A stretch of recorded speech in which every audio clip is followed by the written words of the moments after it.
Welcome to Foxfire Focus, the podcast that brings clarity and insight to the industry's most relevant issues. Foxfire's mission is to provide the best service experience in eye care. So, we hope you enjoy what you're about to hear and that this information provides some perspective on the exciting opportunities facing our profession. For more information about Foxfire, please visit us at foxfiresg.com. Foxfire, taking care of your practice so you can manage your patients. Hi there, Tim Nichols again with Foxfire Focus, a podcast about the business of eye care. Today, I'm honored to have my guest, Al Cleinman. Welcome, Al. Well, thank you, Tim.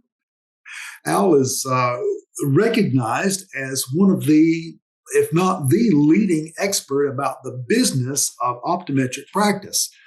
But that's kind of strange for a guy who has never owned an optometric practice, never even been an optician. Al, how did you get to be such a giant standing in these shoes? Well, it's all about popcorn, Tim. Popcorn. Really young. I was 13 years old, and I happened to sell popcorn in the grandstand of a local dirt track racetrack in upstate New York.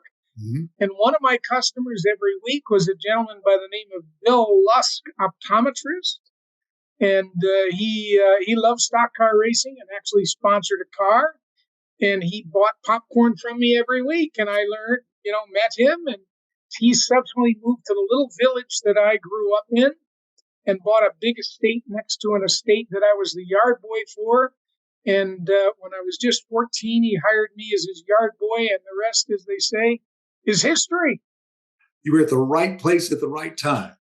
Yeah, right place, right time. And, a gentleman, and I can't speak more highly about Dr. Lusk. He just retired a couple of years ago at the age of 86. Mm-hmm. But he gave this young buck an opportunity that most people would never provide.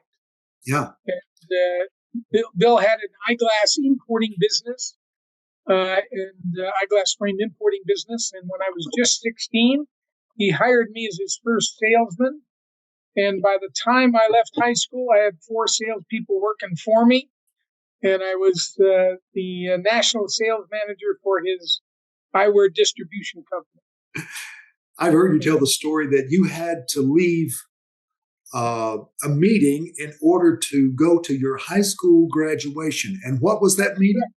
Well, I had to fly home from the AOA 1974 American Optometric Association meeting to graduate from high school.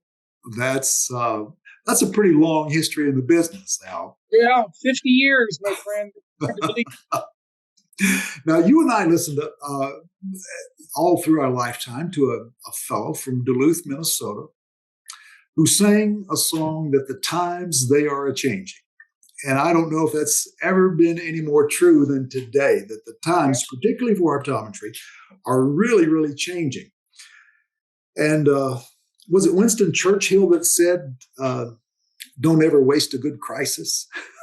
Don't ever let a good crisis go to waste. That's right. There we go. All right. So where are the opportunities in these changing times that we're living in?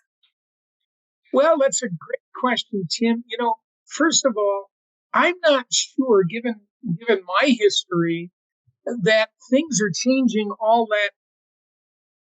that significantly for optometry compared to what's happened over the last 50 years. When I started in this industry, the soft lens was just being introduced, and you could buy a plastic lens, but it was going to turn yellow within 6 months. And so when you and scratch like the rink after a Stanley Cup playoff or something. When you think about all the changes, scope of practice for optometry over the past 40 years, where I think the profession is just coming into its own. So yes, there's a lot of change structurally. You have people coming in the industry and you have people going out of the industry.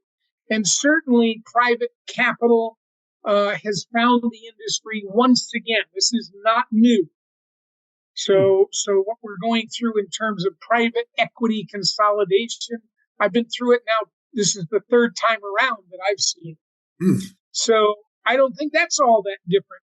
What I do think is different, Tim, is because of the scope of practice changes and because of demographics, more women into the industry and into optometry, and maybe a little bit more highlighted in terms of lifestyle.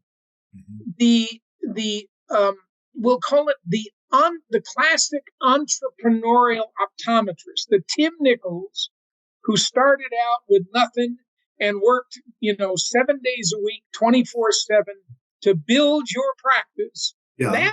That is changing. There are fewer and fewer of the Tim Nichols of this world. Hmm.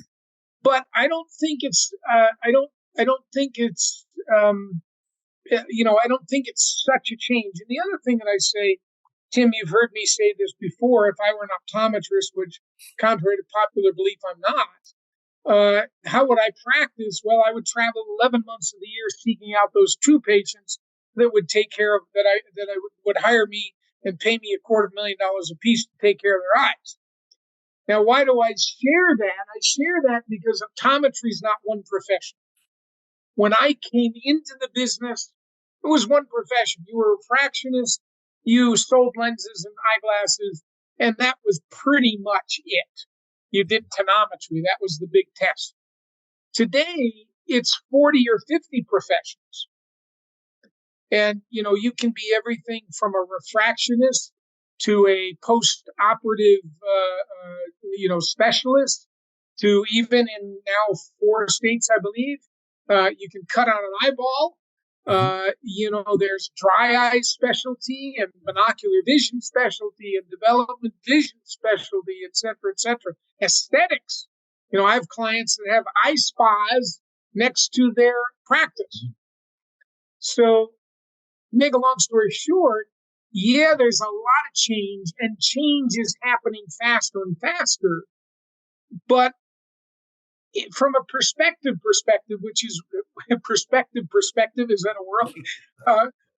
But from my perspective, having looked out over this landscape for so long, I'm not so sure that it's as dramatic as occurred even 30 years ago. That's interesting. So, and the other thing I would say to you is I'm very bullish on private practice optometry. Yes.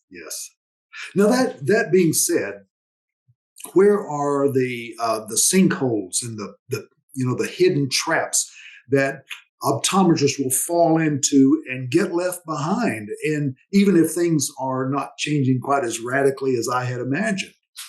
Yep. Well, I'll get on my bully pulpit. It starts, frankly, with not knowing your profitability and not having good financial controls. The Achilles heel for optometry, frankly, is vision plans.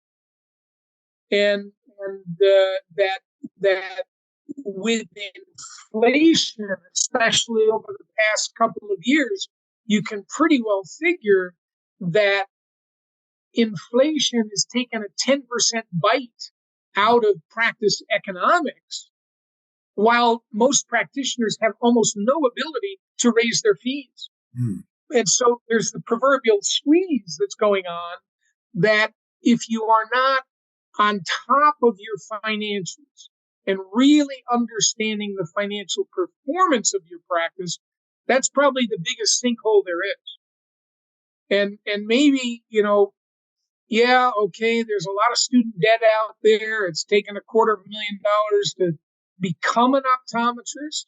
But there are also, the last information I heard is there's 5,000 open jobs for optometrists. Absolutely. So there's plenty of opportunity. And, somebody said, be all you can be. Well, in optometry, you can be anything you want to be. Yeah. That's true. That financial literacy, I think, is maybe the hardest lift for many optometrists, because we became business owners by default. That's how we got to practice our profession. We wanted to be optometrists, not business owners, but we had to become business owners to be optometrists. And that's really the last thing on the list, Yep. Sadly.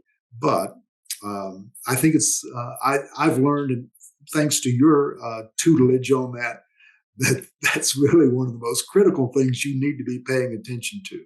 Yep. Well, I'll give you an example of that. I just recently had an interaction with a client, and the client was losing money, and the practice was basically their numbers were reasonably in line, but their productivity was not where it needed to be, and they were in some respects unaware completely of the financial implications of the fact that they were booked out a month and a half. And basically, you can do all kinds of things, but if you're not understanding that backlog as an example and its impact on your financials, geez, by pulling those patients forward 30 days, all their financial problems were resolved. Yes. So it's having the information, good data at your fingertips. Right. And that's what Foxfire delivers. Yeah. And through our partnership with Foxfire, we hope to improve that availability, that we can help private practitioners better understand their financials, better understand the implications of their actions. It is not, I want to say I'm a simple farm boy from the country. I learned business the same way you did. I don't, I have 2 college credits to my name in business. And so, if I can learn it, anybody can. And it's not, when you really think about it and you get some tutelage in this area in terms of benchmarking and financial controls, it's not all that complex. Yeah, your financial literacy is probably like mine. Most of the best lessons I've learned also have some sort of scar or pain whenever I think about them. You bet. Yep. Al, you are big on developing leaders, and in the business world today, there's a lot of information about leadership development and building teams. Those are words that you hear an awful lot. Speak to that for me, how you came to understand how important leadership really is. Sure. Well, it comes about, Tim, in so many respects, the same way that it came about for you, by accident. And, none of us really, very few, I do a whole program called The Accidental Leader. None of us really set out to be a leader, but you know what? When the fire's licking at your rear end, you got to figure out how to make something happen. Yeah. And so that's really what leadership is all about. It's taking action. And the biggest challenge that I think that so many business people, even professionals of all types, the biggest challenge that I think you're faced with is that you kind of sort of live your life right here. Yeah. It's the next patient or this patient, and it's getting through the day and getting your insurance filings in and getting all of the day-to-day stuff that is so critical. And I'm not minimizing that. But the challenge there is if you don't have a destination in mind, any road will get you there. Right. And so, I know one of the things that I helped you with was, all right, let's go from here and step back just a little bit and take a more strategic view of what it is you want out of life. And if we have the data points of where you and your spouse want to be, and we have a data point of here's where you really, really are, no conjecture, no BS, no sugar coating. Once we have those 2 data points, building the plan to get there isn't all that complex. Yeah. Al, the thing that I'll see in a lot of guys of my generation at this point in their life, they've been in practice for a long time, over 30 years. And they're saying, really, I'm tired of kind of pushing it. And I want to just kind of ease off a little bit, hit the cruise control. And in a few years, I'll I'll find somebody and I'll be able to offload this practice onto them, and I'll be able to retire comfortably. What's wrong with that kind of assumption? Yeah, there's an old saying in business: never get into a business you don't know how to get out of. And so I'm a real believer in that, Tim. There's nothing wrong, however, with saying, you know what, I don't need more. Mm-hmm. I'm comfortable where I am. I want more time. We all have, it's money or time, and there comes a point in your life, if you've done it right, where money becomes far less important. Time becomes more important. I think the fallacy, Tim, is that, okay, I'm going to wake up and in my 65th year, I'm going to think about offloading this practice. And in the meantime, I've allowed it to deteriorate. Mm-hmm. And the challenge, the average practice in America, optometry practice in America, is somewhere around $500,000 or $600,000. And the average income out of that to today's world is somewhere around 125 to 150,000. And what does that mean? That means that the average optometrist owns their job. Mm-hmm. They don't own a business.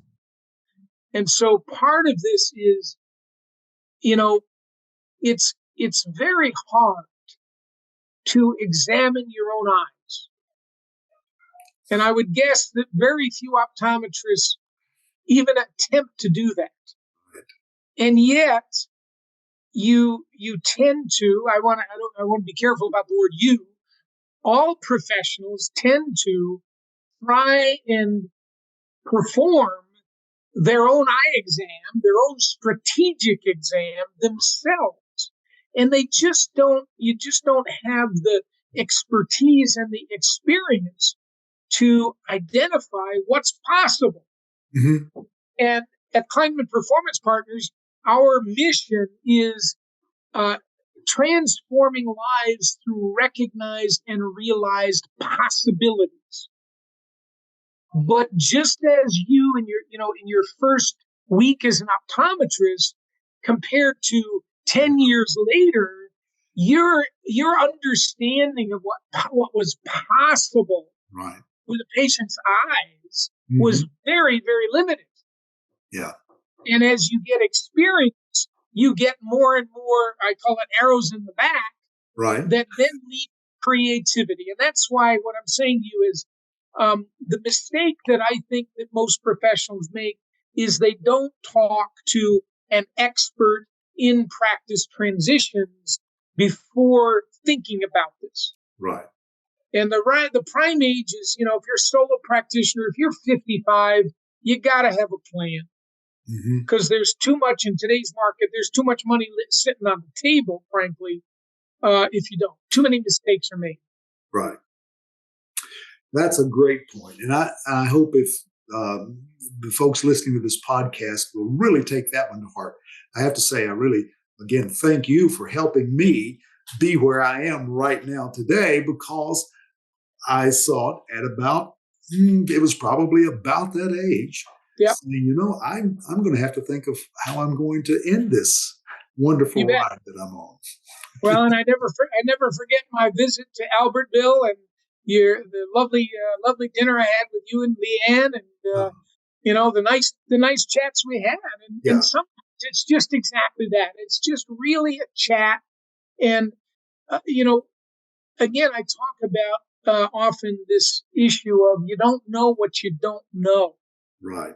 And with an average size practice, which means, I guess there's about, I want to say there are about 25,000 optometry doors out there.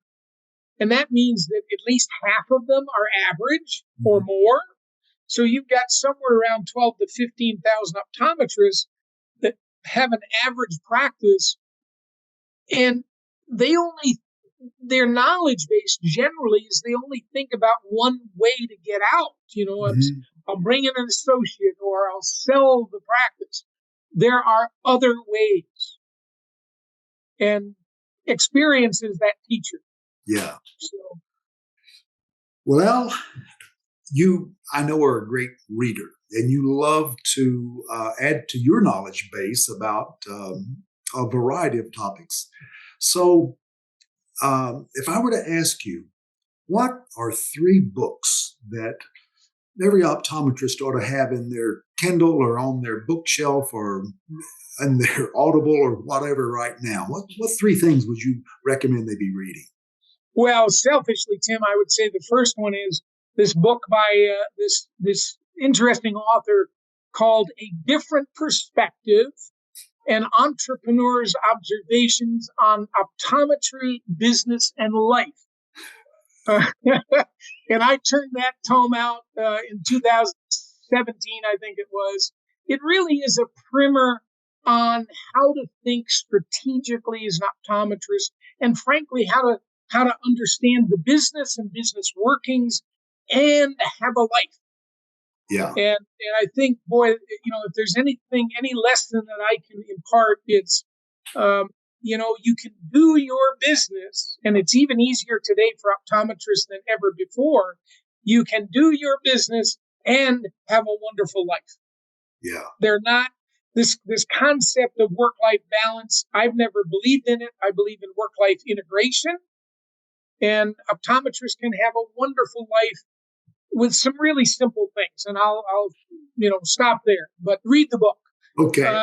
The second book I would say that most affected me as it relates to my clients is going back again 20, maybe 30 years now, called E-Myth, E-MYTH.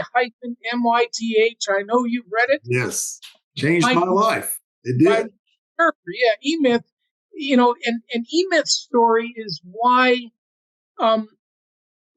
most entrepreneurs are not entrepreneurs. Yeah. They're technical people that had an entrepreneurial seizure. They're the optometrists that said, hey, I know my exam. I think I'll go into business. Yeah. Or the automobile mechanic that says, I know how to fix cars. I think I'll open my own shop. Yeah. The profession of optometry and the business of optometry are very, very different. 2 different hats altogether. You have to understand that, and E-Myth really help you with that. And then there's so many, but one that might make a huge difference is a book by Dennis Bakke called, it's Bakke, called The Decision Maker. And why I'm sure that is, most optometrists in my experience are lousy delegators. Yeah. You don't know how to build a team because you're uncomfortable delegating. Mm-hmm. And Dennis Bakke's book will teach you how to delegate. It's not all that difficult. And I think that is also, one of the keys in the door to being really successful in the business of optometry is the ability to delegate. Excellent. All right. You talked about work-life integration. And I know from knowing you over these years, you believe in having fun. So 3 things that every optometrist ought to do right now, not just for their business, but for their life, for their health, for their overall well-being. What would you say? 3 things. The first thing, Tim, is get in control of your calendar. Eliminate your interruptions. So I can go back now, I'm going to say 20, 25 years maybe. I don't take phone calls. I don't make phone calls that aren't previously scheduled. Now, you as an optometrist, you see patients and you do it really, really, really well. And then you try and field all this business stuff in between patients. Yeah. Well, everything can be calendared. Mm-hmm. So if you get a call from a vendor, it should be scheduled just like a patient appointment.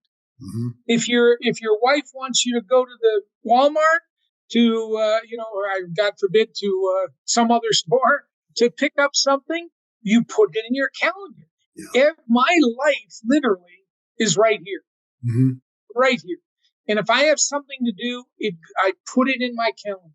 I block. The other piece of that is time blocking. Mm-hmm. All right. Many people make lists, but very few people think in terms of, okay, here's this project. I have to turn out a proposal for a client. I know it's going to take me 30 minutes. I blocked my calendar. It's there. Nothing else is going to interfere with it. Mm-hmm.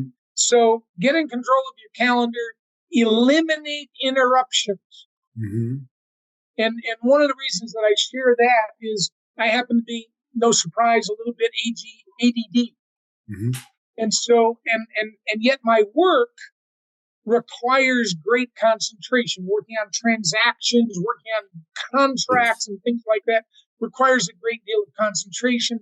And I think in terms of the runway, the airplane has to get down the runway to take off. And when it lands, it has to go down the runway to stop. Well, if you're interrupted, if I'm interrupted, my train of thought is going to take me 10 or 15 minutes to get back into the groove. Absolutely. So eliminate those interruptions. Get in control of your calendar. Block time. Mm-hmm. Okay? We hear this. I can share a wonderful story. Clients of ours who know, if they see this, they'll know who they are, had never taken a vacation. They were in practice, I don't know, 10 or 15 years, had never really taken a big vacation. And I said to them, you know what? Go to your calendar right now, your appointment calendar, and I want you to block a vacation. Oh, we can't do that. My gosh, it'll cost too much money, yada, yada, yada. Yeah.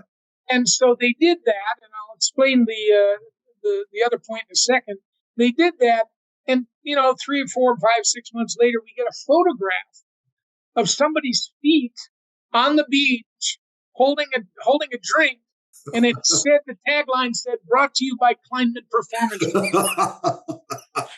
That had to be very satisfying. Phenomenal. It ain't all that complex.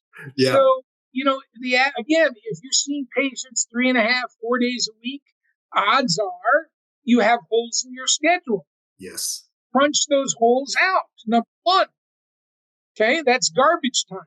Mm-hmm. Making a call because you have a slot in your appointment book is garbage time. Crunch them out. Number two, you want work-life balance. All right, now you're seeing patients 3 days a week. Why do they have to always be Monday, Tuesday, and Friday? Why can't you see Monday, Tuesday, Wednesday of week 1, Wednesday, Thursday, Friday of week 2, and give every patient any day of the week that they want, number one. Number two, you get a 6-day weekend every 2 weeks. It's science. So, and that's the piece. We hear this all the time. Well, I can't go to the meeting because I can't afford to be away from my office. Bunk. Yesterday, you had 2 empty appointment slots. The day before, you had 2 empty appointment slots. If you go away for a few days and you crunch that schedule, all you're going to do is fill up the boat. Right. The money isn't going to be different. So go and do that. And the last thing I'll share in terms of work-life balance is Stephen Covey says this best. You got to take time to sharpen the saw. Yeah. And so, to give you an example, Tim, and, I think I spoke to you. I was in Thailand for 6 weeks this year. Never stopped my work. In fact, it was beautiful because we were 12-hour time change between New York and Bangkok. And I just worked from 8 p.m. until 2 a.m., which is my natural time anyway. And I worked and I played all day. I'm right now in Arizona, and I fit my life, and it's all blocked. It's all scheduled into my life. Yeah. So it works. And I'm happy to have that dialogue with anybody about that conversation. Well, that's great information. I want to share with you. I read a book called Deep Work. I don't know if you're familiar with the book. I can't remember the author, but it was about you're unable, the whole myth of being able to multitask, because there's a cost in refocusing your attention every time you divert it from something else. And that's our life tries to make us multitask, but my goodness, clean that desk off, one thing, knock it out, move to the next. Yes, that's important. It's my runway. That's what I call my runway. I like that. Well, it's worked well for you, and it's worked well for me. And I hope that other people that would try it would say, yeah, that does really work well. When you're working, work. When you're playing, play. Work hard, play hard. Yep. You know, Tim, there's another book that I would encourage readers to read, and that's called Time Really Is Money. And in simple terms, what you want to think about is, okay, is this task I have a $50 issue, a $500 issue, yeah, a $5,000 issue, right. or a $500,000 issue? And focus your attention, of course, on the highest value issues and delegate the rest. Absolutely. So if you go through your day and you're spending all your time on $50 issues, Mm-hmm. so it's a prescription for disaster. Yeah. And one last story on that note. Years and years ago, we had a client in the Midwest who had 3 locations, and we went and did what we call a strategic review, which you're familiar with and really understanding it. And as it turns out, this client is spending basically from 8 p.m. at night until 11 p.m. at night doing his own books. And I said to him, Mark, that's at the time, that's $15 an hour work. Mm-hmm. Get rid of it. And he did. And a number of years later, he sold his now 5 or 6 location practice for millions and millions of dollars. Yeah. Because he got out of doing low value work. And that's not to say it's not important, but you as a leader have to do the highest level work that you can. Absolutely. Like Gerber says, work on, not in your business. Get your head out of the day to day and look around and be able to understand really what's taking place in your business. Yep. Al, this has been absolutely wonderful. I wish we had 4 or 5 more hours. Well, maybe we'll have you back for a part 2 at some time. There we go. Well, I always say, Tim, I've been around a long time, and I can give me a microphone, I can go for 4 hours. So I apologize for that. I'm very passionate about the work. I'm very passionate about the profession of optometry, which I've been blessed to be a part of. And my parting message to every optometrist that sees this is there's no reason for you to struggle. There's always a different way. Yeah. And just reach out. I'm available anytime. I'm happy to have a 30-minute conversation with anybody about their situation. And there are alternatives to what you're doing. Well, I wanted to end by saying, for those of you that are Foxfire clients, Al is speaking at our user group meeting this July in Sioux Falls. So we are looking forward to having you there in person. So, Al, thanks. Look forward to seeing you all again soon on Foxfire Focus. Bye-bye. Thank you, Tim. Thanks for the opportunity. Take care, everybody. All right.